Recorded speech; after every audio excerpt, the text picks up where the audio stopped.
Portugal não é a Grécia, afirmou Pedro Passos Coelho no debate quinzenal desta manhã. O Primeiro-Ministro fez questão de separar os dois casos e afirmou que o acordo conseguido pela Grécia não se coloca em toda a sua extensão a Portugal. No entanto, o chefe de governo garantiu que vai exigir as mesmas condições que Atenas para regressar aos mercados. Em mais um debate quinzenal, a confusão sobre o que Portugal pode beneficiar a nível europeu foi o tema principal. O Primeiro-Ministro admite pedir algumas medidas que ajudem Portugal a regressar aos mercados, mas depois do PCP dizer que o governo está numa atrapalhada, Pedro Passos Coelho é perentório sobre as condições dadas a Atenas. E o acordo que foi obtido em Bruxelas para viabilizar a ajuda à Grécia não se coloca em termos de similitude em toda a sua extensão para Portugal. Portugal não está, felizmente, na situação da Grécia, não vai estar na situação da Grécia se nós fizermos aquilo que estamos a fazer e, portanto, não faz nenhum sentido estar a referenciar os apoios que foram dirigidos à Grécia com aqueles que podem ser dirigidos a Portugal. Então tem que assumir que desautorizou e desautoriza o Ministro das Finanças quando veio todo lampeiro anunciar que isto ia beneficiar Portugal e desautorizar os esforços de membros do seu governo, de membros do seu partido, figuras conhecidas, que o próprio Presidente da República que vem insistir que essas medidas deveriam ser negociadas já. Ora, este é que é o problema, não esclareceu coisa nenhuma, esperemos que a atrapalhada não continue. A confusão não é minha, nem desta bancada. A confusão é sua. E é uma grossa confusão. Mas eu pergunto-lhe então, como é que vai esclarecer, junto do Presidente da República e junto do Ministro de Estado, Paulo Portas, esta mesma confusão? O assunto não ficou totalmente claro para os deputados, pois o Primeiro-Ministro admite defender o princípio de igualdade entre os Estados-membros, mas sempre separando Portugal e a Grécia. Nós não deixaremos de usar o princípio de igual tratamento dentro da estratégia que temos de regresso a mercado nestas matérias. E iremos lutar por elas nas instituições europeias e junto da Troika. Seguro acusa o Primeiro-Ministro de ir atrás dos parceiros europeus e não defender os interesses nacionais. E para esclarecer a posição do Governo, Seguro deixa uma pergunta. O seu Primeiro-Ministro defende ou não mais tempo para Portugal proceder à consolidação das suas contas públicas? Essa sua pergunta é retórica, com certeza. O Portugal terá, de acordo com o Governo, o seu programa concluído em junho de 2014, Sr. Deputado. Ficou claro da sua intervenção que o seu Primeiro-Ministro, ao contrário do seu Ministro dos Negócios Estrangeiros, não defende mais tempo. Está no seu direito. O que o país precisa é de ter um governo que fale a uma voz e não de ter um governo que fale a duas vozes em relação a uma matéria tão importante. Pedro Passos Coelho garante que a estratégia é a correta e, quando questionado pelo líder do PS sobre a razão do orçamento ter falhado, o Primeiro-Ministro regressa ao passado. Por maior contorcionismo que o Sr. Deputado faça, a dívida não foi alcançada por este Governo, Sr. Deputado. A razão por que o país não tem margem orçamental é porque o seu Governo, os seus governos que o senhor aqui apoiou no Parlamento, nos legaram uma dívida insustentável. Sobre os cortes de 4 mil milhões de euros na estrutura do Estado, o Primeiro-Ministro voltou a dizer que para já não existem decisões para anunciar. O secretário-geral do Partido Socialista exige que as privatizações sejam suspensas até o Governo apresentar as linhas orientadoras destes processos. Em entrevista à TVI, António José Seguro pede as mesmas condições dadas à Grécia para Portugal e promete que no dia que considerar que o Governo tem de cair, apresenta uma moção de censura. O secretário-geral do Partido Socialista junta-se às vozes que defendem que Portugal devia ter as mesmas condições dadas à Grécia, criticando a lentidão das decisões ao nível europeu. É que nós precisamos de beneficiar, em pé de igualdade com aquilo que a Grécia neste momento está a beneficiar, de melhores condições. Para quê? Para termos mais tempo para pagar a nossa dívida e para haver um período de carência de juros. Nós precisamos, inclusive, de baixar os juros. Nós, neste momento, devemos estar com uma taxa média de juros que a Troika está a emprestar a Portugal na ordem dos 3,6%.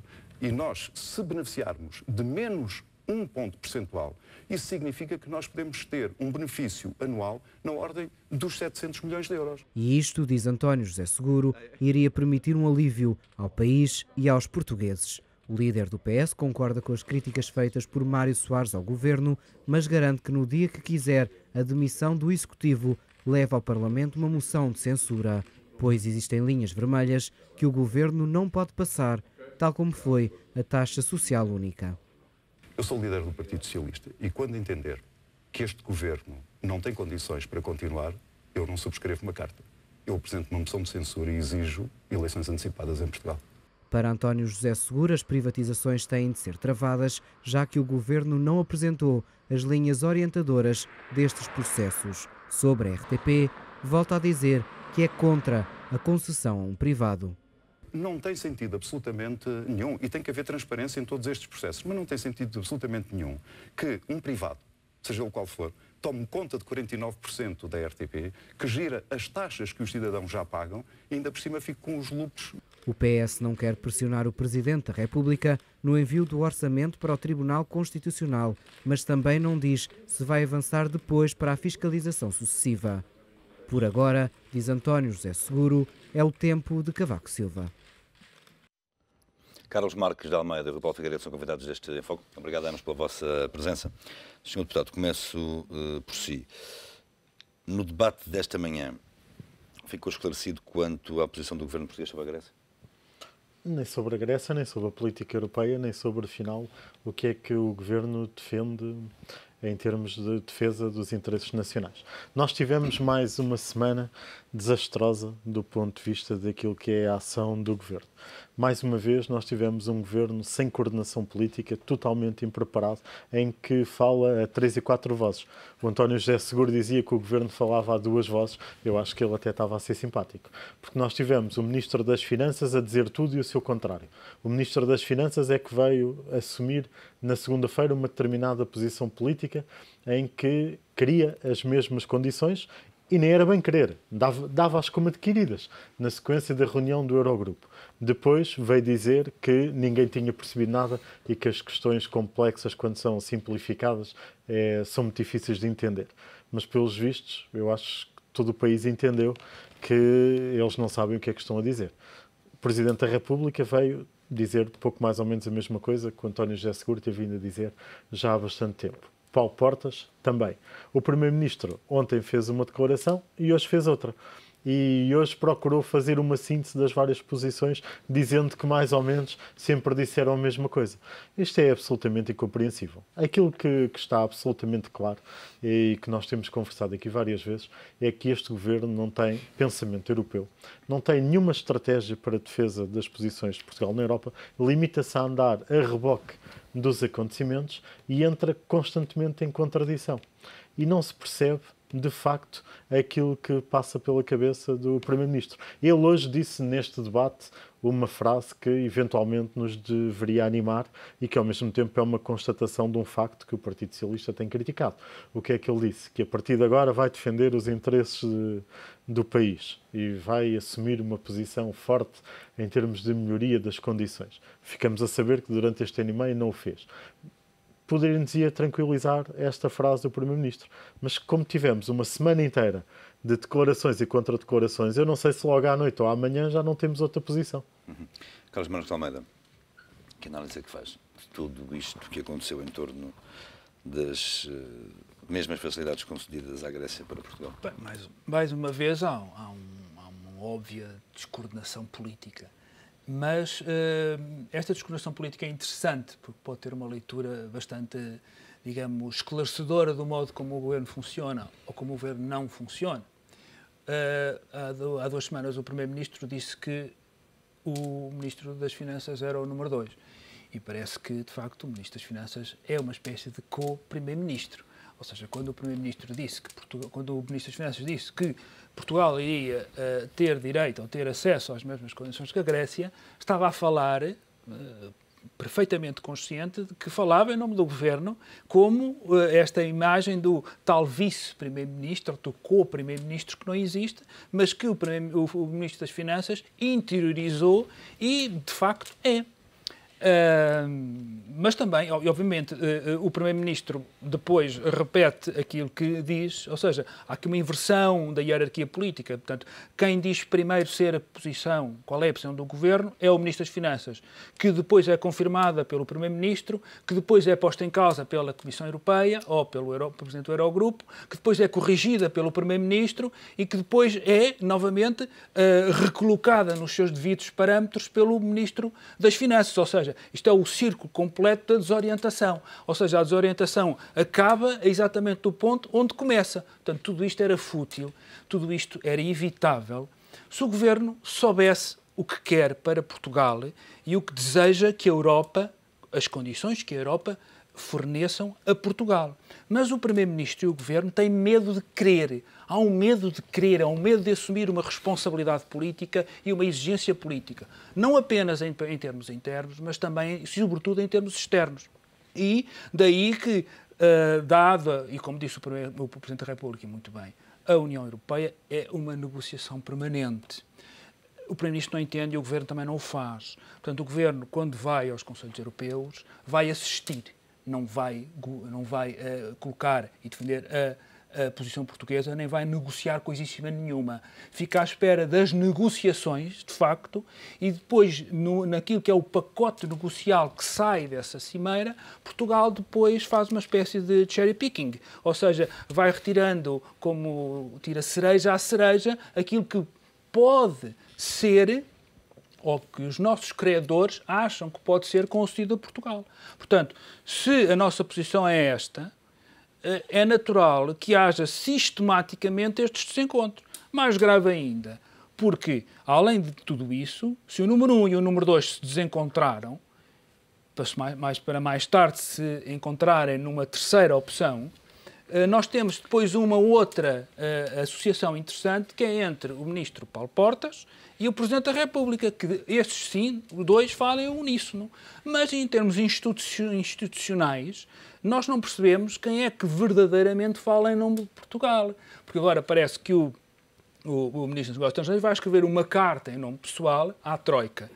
Mas ele é membro do Governo. Em nome do CDS. Em nome do CDS. Enquanto líder do CDS. Enquanto líder do CDS, exatamente isso que eu estava a dizer. Portanto, porque não se sente representado pelo Ministro das Finanças nas conversas com a Troika. Por isso eu disse que era interessante que isto revelava um modo de funcionamento do Governo. De facto, quando se diz há uma primeira estratificação no Governo, que é o Primeiro-Ministro e o Ministro das Finanças, e depois há ali um limbo, os outros ministros não existem, e há um limbo onde é mantido Paulo Portas.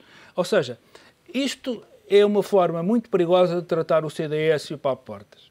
Eu já aqui disse, Passos Coelho é Primeiro-Ministro de Portugal, é porque Paulo Portas teve a votação que teve e fez a coligação com o PSD. Mas, sabendo e observando o passado político de Portas, sabe-se que Paulo Portas nunca esquece e não deixa estas situações passar incólumes. Tudo isto tem um preço. Vamos ver quando é que o Primeiro-Ministro vai pagar esse preço. Ele disse na entrevista que todas as feridas saram. É mentira. Há feridas que não saram. E ele, mais cedo ou mais tarde, verá que ficaram lá feridas que não sararam. Não, e o Primeiro-Ministro, enquanto líder partidário, ou não tem nenhuma autoridade, ou então está a fazer aqui um jogo perigoso. Porque nós ainda esta semana tivemos um alto responsável do PSD no Porto a fazer a capa de um dos jornais de maior tiragem a nível nacional, em que dizia, e não houve nenhuma demarcação da direção nacional do PSD sobre aquelas declarações, a dizer que a escola de Paulo Portas era a escola da traição e da deslealdade. E, portanto, eu não sei como é que um alto responsável do PSD pode dizer isto do líder do partido parceiro da coligação. Sem suscitar nenhuma reação pública da parte do líder do partido? Pois. Mas acho que essa ausência de reação diz tudo. Nós já percebemos que esta coligação é uma espécie de amor-ódio. Não sabemos até que ponto o ódio é mais forte que o amor, entre aspas. E essas declarações, obviamente, demonstram que, se no governo há descoordenação política, o partido está em roda livre. Por isso, simplesmente, cada um diz o que quer, cada um faz o que entende e sobretudo, eu acho que não houve nenhuma declaração do secretário-geral do PSD, nomeadamente, não digo que o Presidente interviesse, mas pelo menos o secretário-geral, porque vamos entrar em anos autárquicos. E é muito importante porque quem falou foi, salvo erro, o presidente da Distrital do Porto.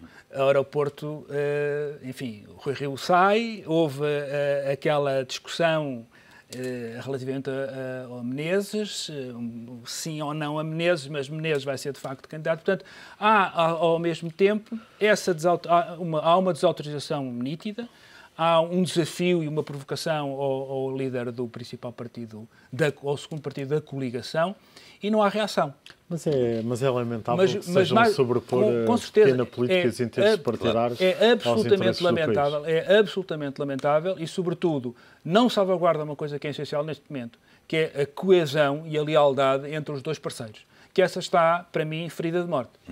Os senhores, em relação à entrevista de António José Seguro à TV, Carlos Marques de Almeida, deu sinais de estar pronto? Eu acho que deu sinais de não estar pronto.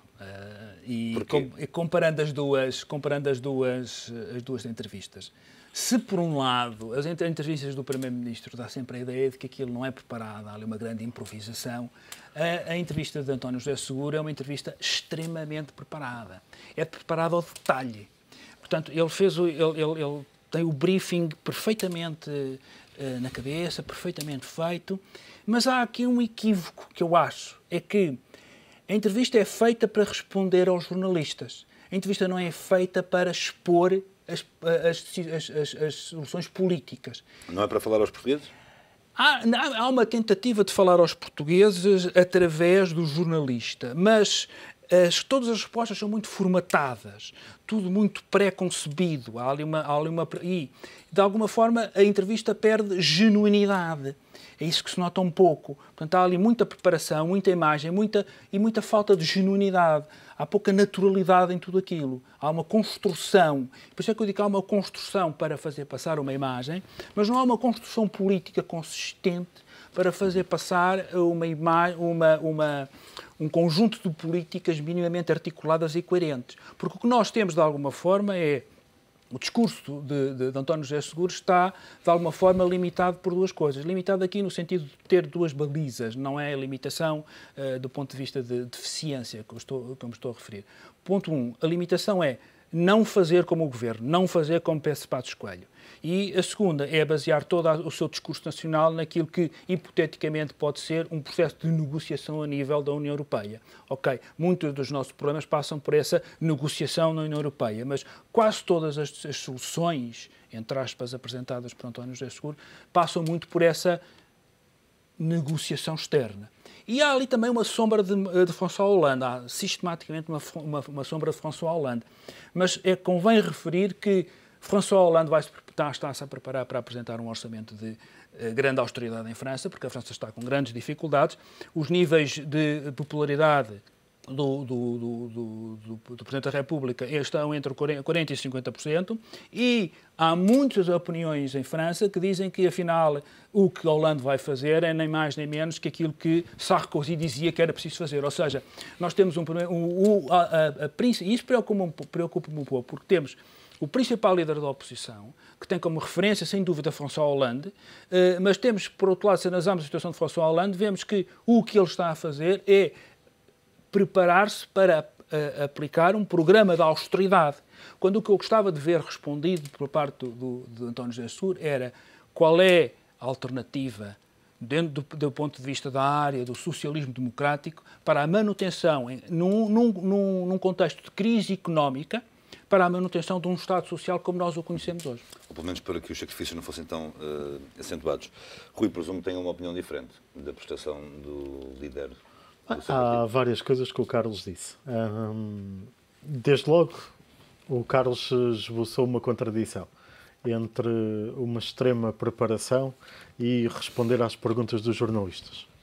E não passar devidamente uma mensagem alternativa para os portugueses. Bem, se estivesse assim tão preparado e sem tanta espontaneidade e tão rigorosamente definido tudo aquilo que vai dizer, não estaria a responder aos jornalistas. De todo modo, eu acho que estaria a falar para além das perguntas do que os jornalistas faziam. E foi o primeiro comentário que o Carlos fez, é que não passou tão bem a mensagem porque estava mais preocupado em responder aos jornalistas. De todo modo, da análise que foi feita, eu não tenho dúvidas nenhumas. entre um primeiro-ministro que prepara as coisas e que está preparado e que tudo é estudado e alguém que é totalmente impreparado, eu prefiro que os destinos do país, e acho que os portugueses também, quando a ocasião se proporcionar, também irão preferir alguém que prepara as coisas do que alguém que é totalmente impreparado. Depois há, o Carlos dizia, duas balizas entre aquilo que faz o PSD e as questões europeias. De facto, esse é um aspecto absolutamente central. Ninguém pode ser iludido que grande parte dos nossos problemas também se resolvem na Europa e que um governo português não pode estar diminuído. Tem que ter uma ideia, tem que ter um pensamento e tem que lutar por essas ideias. E não se trata de mimetizar ou se inspirar ou de estar subordinado a François Hollande. Trata-se de fazer alianças com todos aqueles que, mesmo tendo dificuldades nos seus países, mesmo tendo que fazer consolidação orçamental, mesmo tendo que aplicar medidas de austeridade, não se fiquem apenas e só pela receita da austeridade e procurem conjugar isso com o pacto para o crescimento, para medidas de equilíbrio, para emprego, desenvolvimento económico, crescimento e, portanto, o António José Seguro é natural porque é o presidente da França, tem sido dado mais destaque a François Hollande. Mas ele já se encontrou com o líder do SPD que vai disputar eleições com Angela Merkel, já se encontrou com primeiros-ministros e líderes da família socialista e social-democrata de variedíssimos países da União Europeia. E depois há um ponto absolutamente fulcral que também foi referido aqui na vossa peça. É que há muitas coisas que têm que ser feitas de maneira diferente e um dos aspectos que vocês focaram é essencial e estratégico que tem a ver com as privatizações. Muitas delas estão no memorando, mas não está no memorando o modo como elas são feitas. E o Partido Socialista exigiu, há um ano, e foi aprovado, na Lei Quadro das Privatizações, que os interesses estratégicos nacionais deviam ser regulamentados, que as privatizações só deviam ser feitas depois desses interesses estarem bem definidos e bem salvaguardados. Há mais de um ano que estamos à espera que isso seja feito e não tem sido. E temos assistido a um processo de privatizações que é opaco, que é pouco transparente e que tem falta de rigor. Por isso é que nós temos consistentemente, já defendemos a propósito da TAP, já defendemos a propósito da ANA, já apresentámos em sede de orçamento propostas que têm sido todas chumbadas pela maioria, de suspensão desse processo em termos daquilo que devem ser feito em primeiro lugar a salvaguarda dos interesses estratégicos nacionais. Mas nós também não consideramos que se esteja a defender o país quando, por exemplo, ao nível da TAP, no mesmo Conselho de Ministros, se aprove, se comunique no ponto 4 o caderno de encargos e no ponto 5 quem é o potencial vencedor. Ou que, para driblar as regras da União Europeia, a proposta seja entregue hoje e há uma semana atrás se tenha adquirido uma nacionalidade europeia para poder, no fundo, driblar as regras que estão submetidas a concurso. Parece que há aqui uma grande coincidência que a proposta, a data até foi escolhida para que o processo da nacionalidade já esteja feito. Ou, por exemplo, ao nível da ANA também a mesma coisa, em que aí, vá lá, houve 3 ou 4 dias de intervalo entre a definição do caderno de encargos e potenciais vencedores e o Governo tem mudado as regras a meio. E que não se percebe muito bem, que há uns que desistem, há outros que vão se associando, há uns que foram escolhidos, mas que agora aparecem a liderar consórcios, e o Governo tem feito todo este processo, e não estou a inventar expressões, estou a usar as expressões que estão na legislação, que têm a ver com negociações particulares, ajustes diretos. Isso não é um bom modo. E há aqui um bom exemplo daquilo que o Governo tem feito e que por isso dá-me vontade de rir quando falam da reindustrialização. Quando ouço o Ministro da Economia e o Governo, eu penso sempre numa empresa, na Simpor. E seria bom que até a Económico TV e o Diário Económico fizessem uma boa reportagem sobre o que está a acontecer na Simpor. Temos dado conta disso. Meus senhores, não tenho mais tempo para vos dar. Só em 5 segundos. A partir de agora. Em 5 segundos. Não há contradição nenhuma naquilo que eu disse. O que eu estou a dizer é que há uma preparação de uma imagem e há uma fluidez nas respostas que faz muito lembrar António Guterres. Ora, nós lembramos o que era António Guterres como candidato e António Guterres como primeiro-ministro. Era isso que eu estava a salientar. Meus senhores, muito obrigado. Muito melhor do que Pedro Passos Coelho, quer como candidato, mas não é essa comparação que eu estou a fazer. Meus senhores, muito obrigado pela vossa presença. É sempre um prazer tê-los aqui. Bom fim de semana.